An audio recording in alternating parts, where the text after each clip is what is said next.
The first impression of Belitung is one of geological theater, where the protagonists are immense granite monoliths, smooth as colossal river stones. Unlike the volcanic drama typical of the Indonesian archipelago, these formations are the weathered crowns of a vast subterranean batholith, the Southeast Asian Tin Belt, stretching for nearly 3,000 kilometers. Forged deep within the Earth's crust during the Triassic period, over 200 million years ago, they are silent witnesses to an era when dinosaurs first walked the planet. Their sheer scale and placid, rounded forms create a surreal juxtaposition against the fine quartz sand and impossibly clear waters, a landscape sculpted not by fire, but by millennia of patient erosion. To stand in their shadow is to feel the profound weight of deep time, a humbling reminder that this tranquil paradise is a story told on a timescale far grander than our own.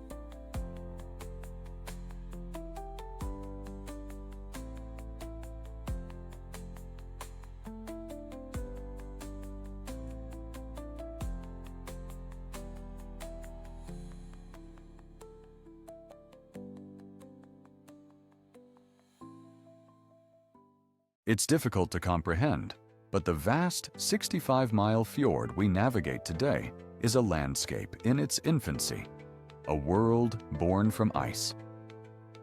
When Captain George Vancouver sailed these waters in 1794, he encountered not a bay, but a colossal wall of ice thousands of feet thick, a single glacier choking the entire inlet. Less than a century later, naturalist John Muir found that same ice had retreated nearly 50 miles, unveiling this raw, scoured basin.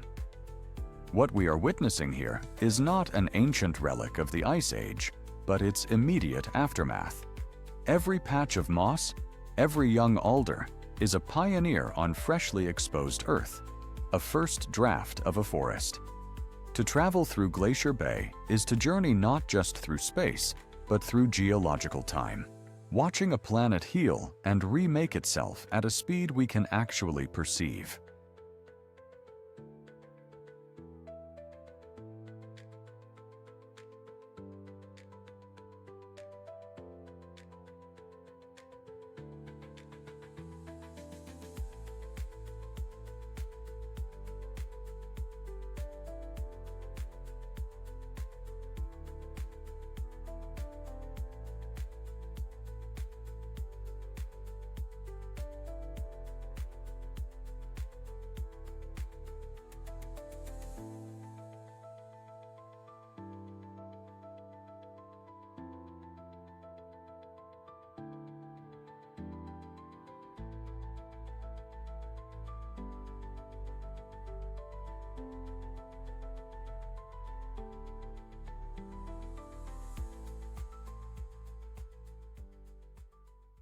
Clinging to the very edge of its rocky promontory, Porto-Venere stands as the final sentinel guarding the Gulf of Poets. Its name, Portus Veneris, or the Port of Venus, is no mere romantic flourish. It harks back to a Roman temple that once stood here, dedicated to the goddess of love and beauty, built to watch over these intensely strategic waters. The landscape itself seems born of that mythic past. The dramatic black and gold veins striping the limestone cliffs are a rare and precious local marble, a geological signature deliberately echoed in the starkly beautiful bands of the Church of San Pietro. This Gothic jewel, consecrated in the year 1198, rises from the very foundations of that ancient pagan site, a powerful symbol of shifting beliefs across the centuries. Looming above it all, the formidable Doria Castle, a Genoese stronghold from the 12th century, serves as a stark reminder that for every moment of divine beauty, there was an equal need for military might. Standing here, you understand this is not merely a destination. It is a layered manuscript of stone and sea, a gateway where millennia of faith, commerce, and conflict have been permanently etched into the Ligurian coastline.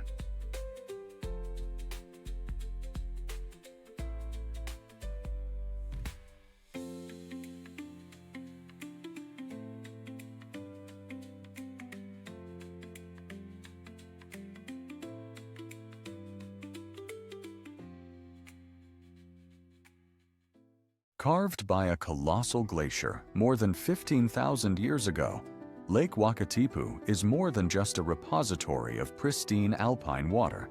It is a living, breathing entity. Every 27 minutes, its entire surface rises and falls by as much as 10 centimeters, a rhythmic pulse known to science as a seiche. This standing wave, a result of atmospheric pressure, changes across its 80-kilometer serpentine form, is so consistent that it has woven itself into local legend, the eternal heartbeat of a sleeping giant resting in the lakebed. To stand on its shore is to witness a subtle yet profound dialogue between the mountains, the atmosphere, and the deep, cold heart of the lake itself. It's a powerful reminder that even the most immense and seemingly permanent features of our world are in a state of constant, quiet motion.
Known to Indonesians as Kota Hujan, the rain city, Bogor exists under an almost permanent, life-giving curtain of rain. This isn't a meteorological anomaly, but a direct consequence of its geography, cradled between the volcanic sentinels of Mount Salak and Mount Gede. For centuries, this orographic effect has forced moisture-laden air to rise and cool, bestowing upon the city its famously temperate climate. It was this very coolness that drew the Dutch, who established a retreat here named Buitenzorg, or Without a Care, a stark contrast to the oppressive heat of colonial Batavia.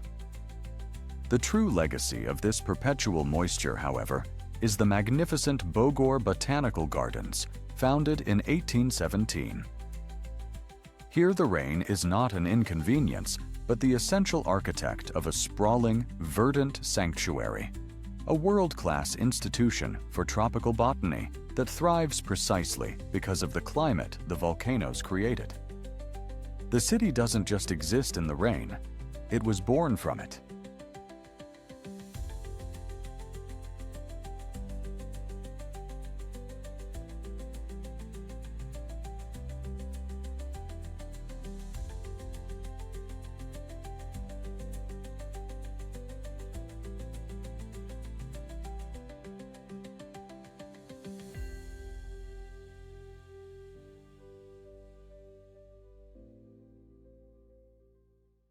Long before the Spanish conquest, this very ground was the seat of power for the Guanartematos, the ancient kingdoms of Gran Canaria.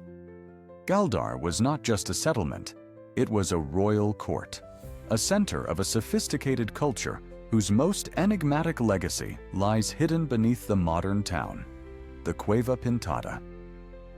Discovered by a farmer in the 19th century, this volcanic tuff cave is adorned with geometric motifs, triangles, circles, and squares in red, black, and white ochre.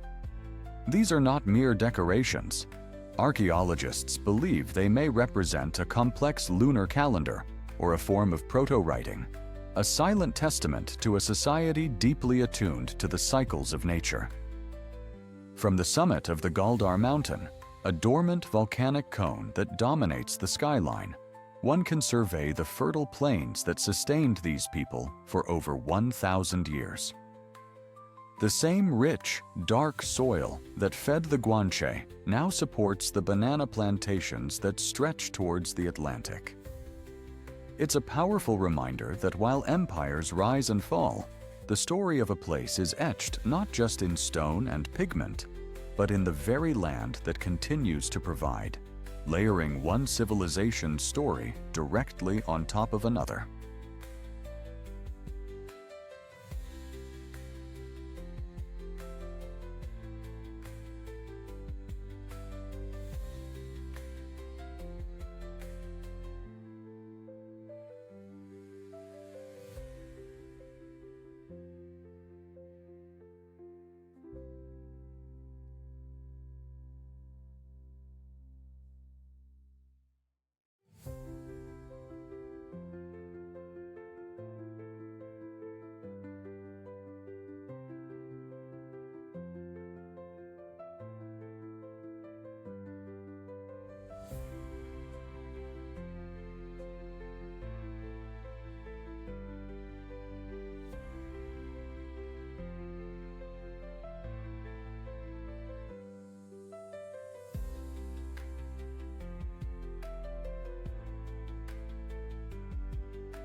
Just 22 miles of water separate Lombok from its neighbor, Bali. Yet to cross this strait is to cross an invisible frontier, a line first identified by the naturalist Alfred Russel Wallace in 1859. This channel, the Lombok Strait, plunges to a depth of over 1,300 meters, a formidable barrier that persisted even when sea levels fell during the ice ages. For millennia, this deep water prevented the migration of most land animals, creating one of the world's most significant biogeographical boundaries. The consequences are written into the very soundscape of the island. The familiar chatter of Asian primates begins to give way to the distinct calls of Australasian cockatoos. Lombok, therefore, is more than just a place of stunning volcanoes and pristine beaches. It is a living testament to the immense power of geology in shaping life. Standing here, you are poised on a biological fault line, a place where one great chapter of the natural world ends and another, entirely different, begins.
To set foot on the islands of Komodo is to feel a profound sense of temporal displacement, as if stepping onto a fragment of a world that predates our own. This is no mere illusion. We are standing directly on the Wallace Line, the great biogeographical boundary first identified in the 19th century that separates the ecosystems of Asia from those of Australia. The consequences of this ancient geological schism are etched into the very landscape. Sun-scorched savanna hills, looking almost skeletal, are home to the Komodo dragon, a reptilian relic of a bygone megafauna. Yet, just beneath the surface of the turquoise water lies another world entirely. One of the planet's most vibrant marine environments, where thousands of species from two distinct oceanic regions converge. Here, more than anywhere else, you can witness the raw mechanics of evolution. It is a place defined not just by what lives on it, but by the immense, invisible forces that have shaped it over millions of years, creating a living laboratory where two continents meet.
Cuenca does not simply sit upon its landscape, it clings to it, a city born from the sheer rock it defies.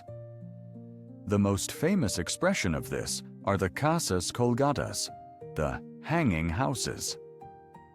While they appear as a daring architectural flourish today, their origin in the 15th century was born of pure necessity. As the medieval city swelled within its defensive walls, builders had nowhere to go but out, cantilevering these timber-framed homes over the abyss of the Huicar Gorge to claim precious living space from the air itself. They are a direct dialogue between human ingenuity and the unforgiving geology carved over millennia by two rivers.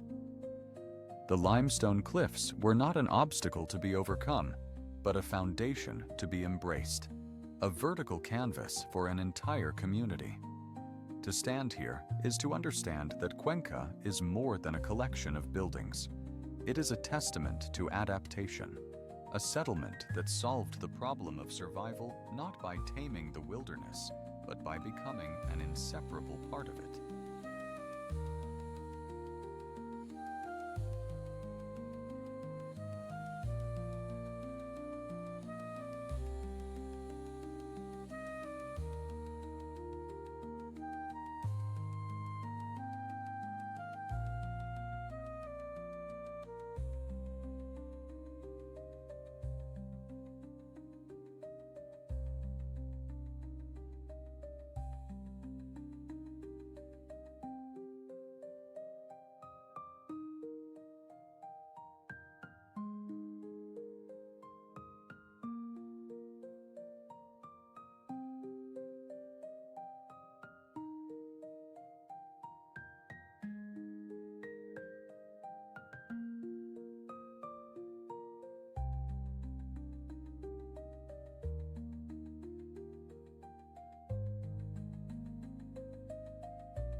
Just a short boat ride from Bali's volcanic shores, Nusa Penida presents a geological counter-narrative.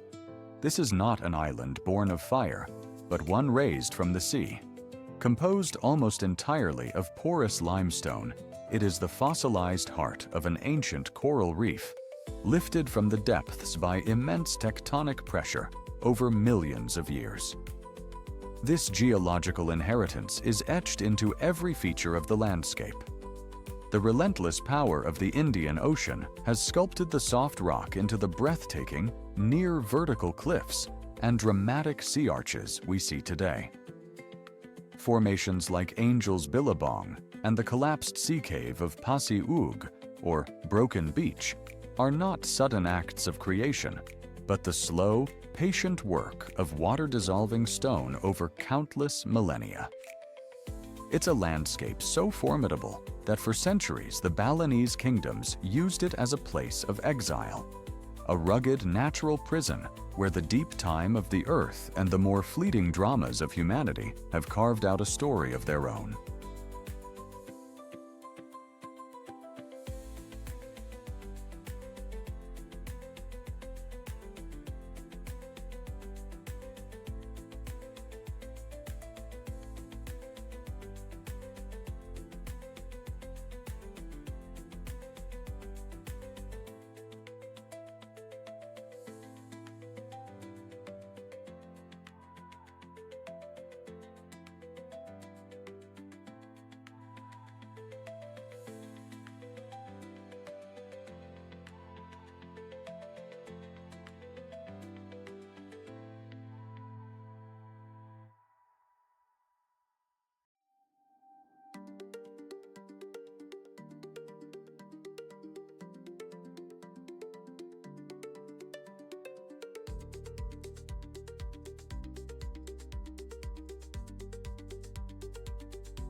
The surface of Lake Wanaka holds a mirror to the sky, its stillness a study in perfect reflection.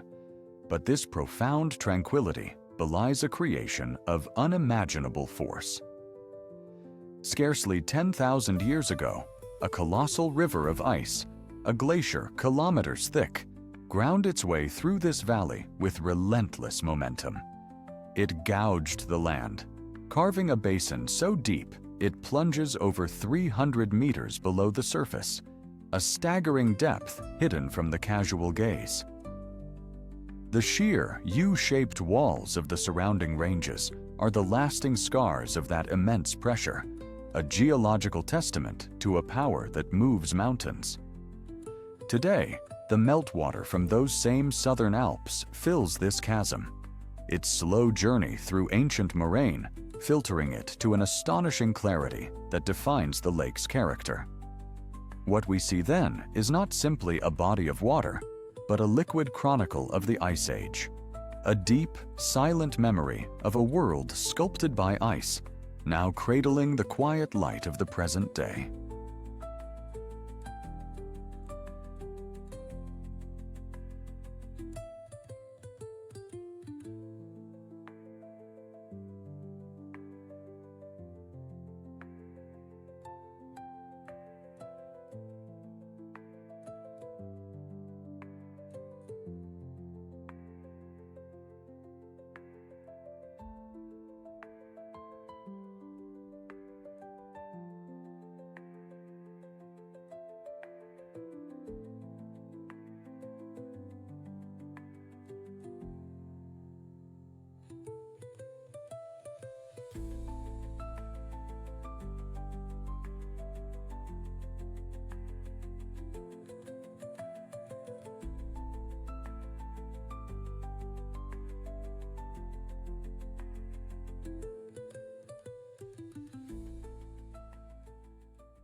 The towering quartz sandstone pillars of Zhangjiajie seem to defy gravity, rising from the forest floor like the skeletal fingers of a forgotten world. These are not volcanic spires or monuments carved by human hands, but the patient work of nature on a canvas first laid down on an ancient seabed over 380 million years ago. Their unique verticality is a direct result of physical weathering. Water seeps into natural fractures, freezes during the cold winters, and expands, prying the rock apart with immense, silent force. This relentless cycle, amplified by the subtropical moisture that perpetually cloaks these peaks and nurtures the tenacious flora clinging to every ledge, has meticulously whittled away all but the most resilient stone. What we perceive as a timeless, static kingdom is, in fact, a landscape in slow, constant conversation with the elements. A masterpiece sculpted not by addition, but by an eon of deliberate, patient subtraction.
Here at the far eastern edge of Java, where the island stretches toward Bali across a narrow strait, lies a land that is more than just a geographical endpoint. It is a historical sanctuary. This is Banyuwangi, a name meaning fragrant water, born from a local legend of royal innocence proven by a miraculous spring. For more than 500 years, this region has served as the last redoubt for the traditions of the once mighty Majapahit Empire. As Islam spread across Java, the kingdom's Hindu-Buddhist nobility, priests and artisans retreated to this volcanic enclave, their descendants becoming the Osing people of today. You see this legacy not just in their unique dialect or the syncretic rituals they perform, but in the very fabric of the landscape. The fertile slopes of Mount Ijen, which nourished this refugee culture, also hold a powerful, almost primal energy. It's a place where the past isn't a distant memory. It's a quiet, persistent force, a kingdom's final breath carried on the fragrant air.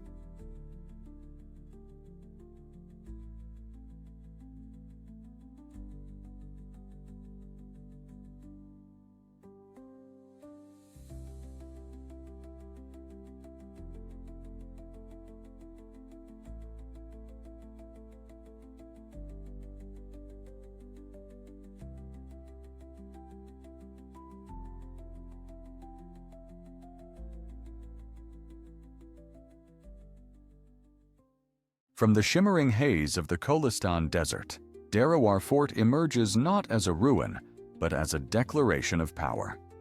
Its 40 colossal bastions, each a perfect twin of the next, rise 30 meters from the sand, forming a near-perfect square that can be seen for kilometers. Originally a 9th century Rajput stronghold, it was later captured and rebuilt by the Nawabs of Bahawalpur, becoming the linchpin in a chain of desert fortresses.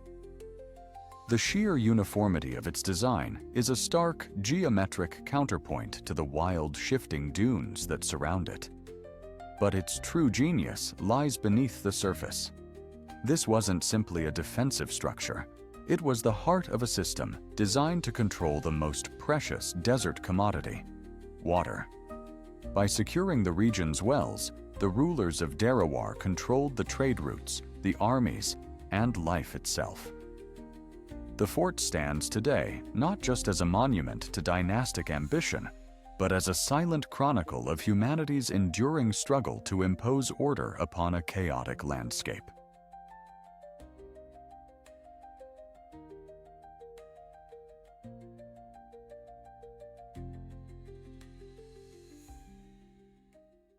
Fairbanks is often defined by what glitters, the gold in its past, the aurora in its winter skies. But the city's true character is revealed not by looking up, but by looking down. Here, in the heart of Alaska's vast interior, civilization rests precariously upon a foundation of permafrost, a subterranean layer of soil, rock, and ice that has remained frozen for at least 2 consecutive years. This frozen earth, which underpins nearly 80% of the state, dictates a unique and constant negotiation with the environment. You see the evidence everywhere once you know what to look for. Buildings perched on stilts to prevent their warmth from melting the ground, and the Great Trans-Alaska Pipeline held aloft on over 78,000 supports, a silver artery carefully suspended above a fragile landscape. It is a powerful testament to human ingenuity, a community engineered not just against the cold, but in careful deference to the immense, slow-breathing power of the land it occupies.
Approaching the Faisal Mosque, one is immediately struck by what is absent: the traditional, swelling dome that has defined Islamic architecture for centuries. In its place, an 8-sided tent-like shell of concrete rises dramatically, a vision conceived by Turkish architect Vedat Dalokay. His inspiration was not an imperial palace, but the humble form of a Bedouin tent, a powerful symbol of Islam's desert origins. The 4 towering minarets, each standing 260 feet, are not merely decorative. They anchor the structure, framing its sweeping lines against the verdant backdrop of the Margalla Hills. The entire complex feels less like an imposition on the landscape and more like a geological extension of it. a man-made peak in dialogue with the natural ones behind it. Funded by a grant of $120 million from King Faisal of Saudi Arabia, the mosque became more than a place of worship upon its completion in 1986. It stands as a profound statement of Pakistan's identity, a nation honoring its deep-rooted faith while embracing a bold, forward-looking vision, etched in concrete and marble. The intense, almost surreal turquoise of Lake Tekapo is not a trick of the light, but rather a direct consequence of geological time. For millennia, the great glaciers of the southern Alps have ground mountain rock into a fine, silt-like powder known as glacial flour. Suspended in the cold meltwater, these microscopic particles absorb most wavelengths of sunlight while scattering the distinct blue-green frequencies, creating a color of impossible vibrancy. You are not just looking at water, you're witnessing the slow, powerful artistry of an ice age still unfolding. This incredible clarity extends from the water to the sky above. The surrounding basin, a vast expanse of over 4,300 square kilometers, is protected as an international dark sky reserve, a deliberate preservation of darkness that acknowledges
As the geological elder of the Canaries, Fuerteventura tells a story written in deep time, one that began with a submarine eruption over 20 million years ago.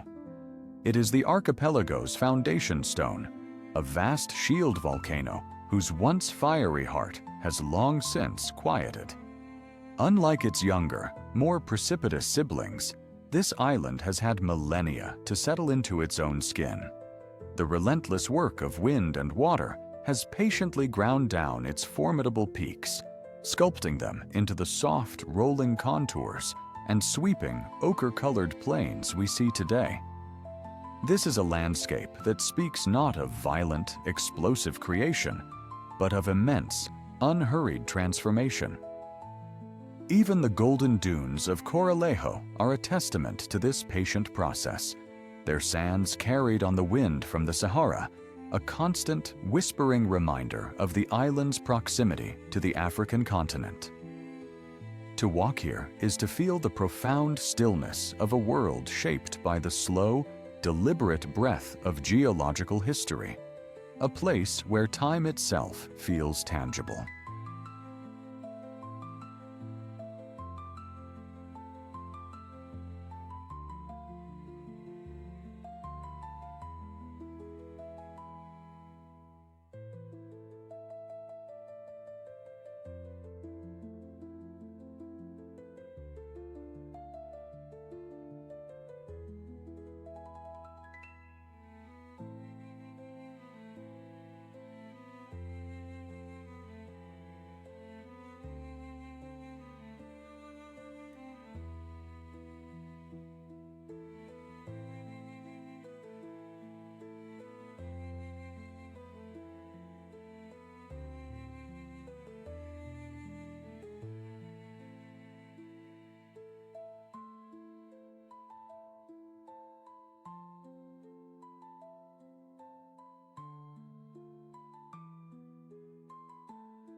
The Altai is more than a mountain range.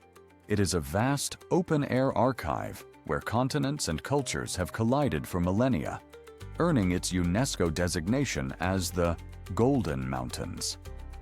Here, in the silent, high-altitude valleys, lie the Kurgans, the burial mounds of the enigmatic Scythian nomads. For over 2,500 years, the deep-seated permafrost has acted as a perfect preservative, a natural cryochamber that has yielded astonishing finds. It is the reason we can gaze upon the intricate, swirling tattoos on a chieftain's skin, or study the vibrant threads of the world's oldest surviving pile carpet, not as faded relics, but as they were the day they were interred. This isn't just archaeology, it is a profound testament to the power of the land itself. The same unforgiving climate that challenged these horsemen also guarded their secrets, turning the very soil into a silent, frozen library where the past doesn't feel distant, but merely dormant, waiting for the right moment to continue its story.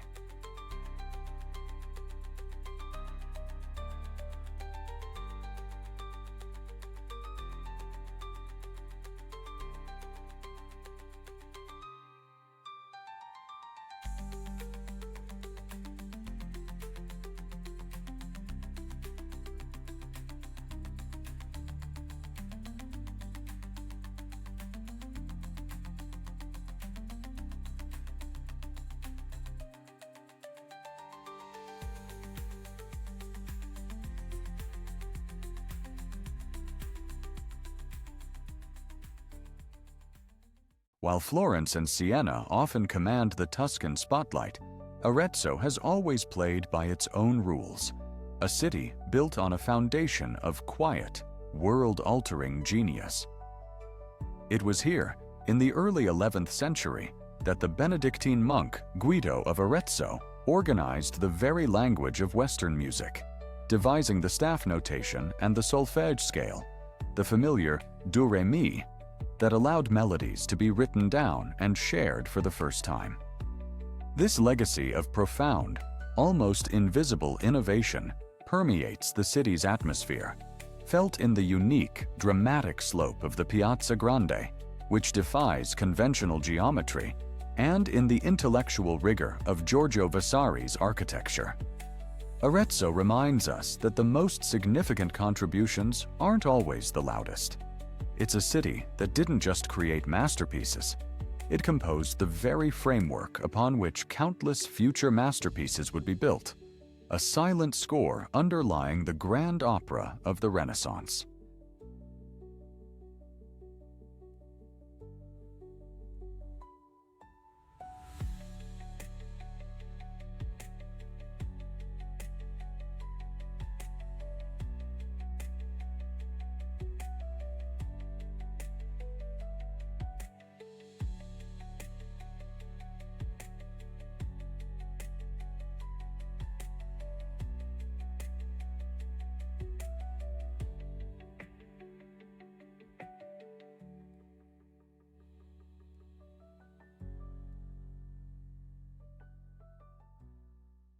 Suspended between two mountain tunnels, the Zixi suspension bridge appears less like a construction and more like a stitch in the fabric of the sky. It doesn't just cross a void, it pierces the very heart.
From the mist-laden hills of Fujian province, they rise like colossal sculptures of the earth itself, the Yongding Tulu.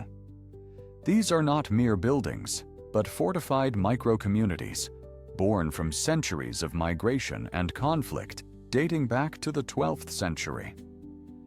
Constructed by the Hakka people, often known as guest families, these structures were their ingenious answer to a hostile world.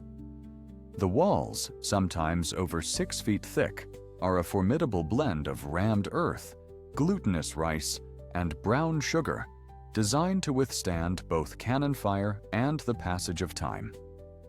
Step through a single, heavily fortified gateway, and the austere exterior gives way to a vibrant, inward-facing world of wooden balconies and open courtyards. Here, up to 800 people from several generations of the same clan lived in a circular arrangement of shared purpose, their lives unfolding around a central ancestral hall. The Tulu represent more than architecture. They are a masterclass in social engineering, a profound statement on how a community can turn inward to build a world of its own, safe and whole.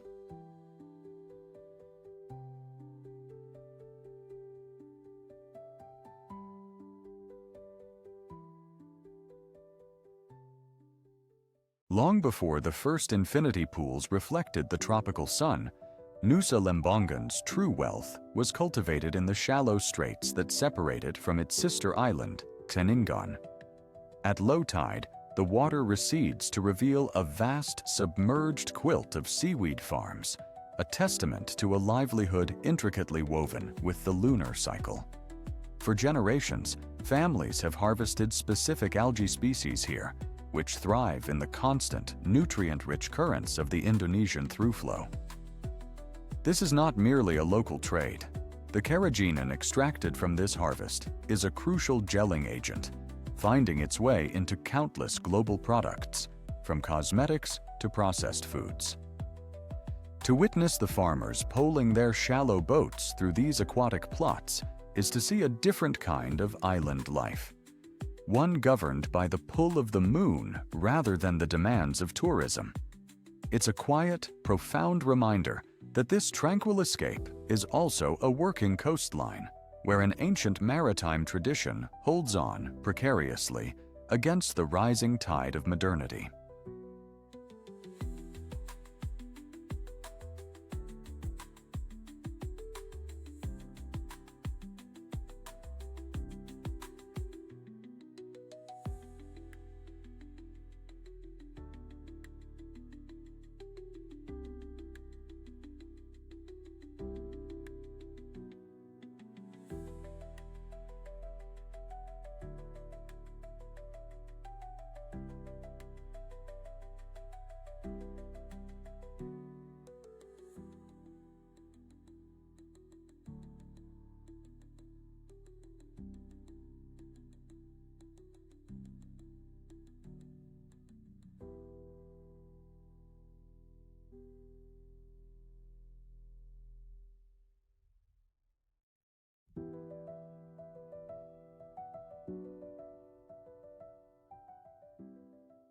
Polignano Amare doesn't simply sit by the sea.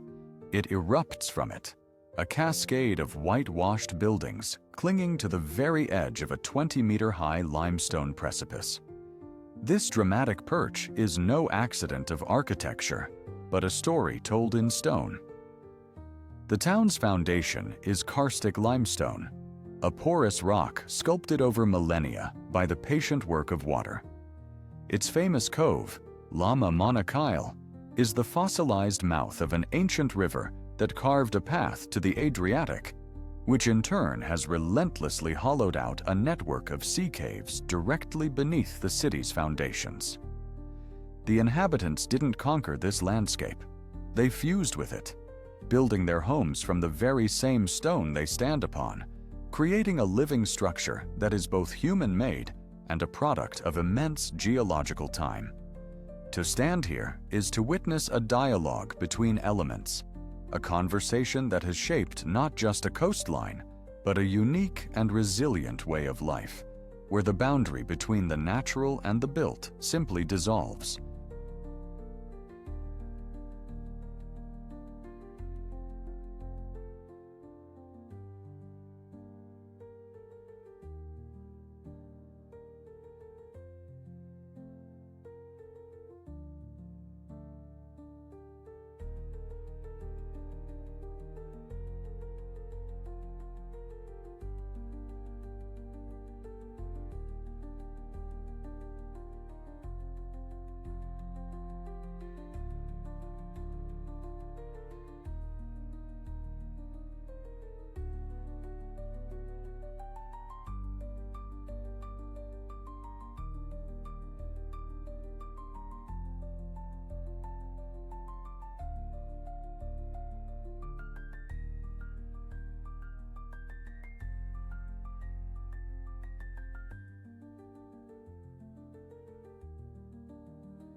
The name Fairy Meadows is a relatively modern invention, bestowed not by ancient local legend, but by German mountaineers in 1932, who found this alpine sanctuary a stark contrast to their true objective, the colossal, ice-sheathed western face of Nanga Parbat. This is the great paradox of the landscape. The mountain, known to climbers as the Killer Mountain for its formidable fatality rate, looms over a pasture whose name evokes tranquility and myth. Reaching this haven, perched at over 3,300 meters, is an ordeal in itself, a testament to the region's raw geography. Yet, upon arrival, the sheer verticality of the world's 9th highest peak gives way to this gentle, sloping grassland. Standing here, you understand that the meadow's profound peace is not a denial of the giant's lethal power, but a direct, breathtaking counterpoint to it, a fragile sanctuary existing at the very edge of peril.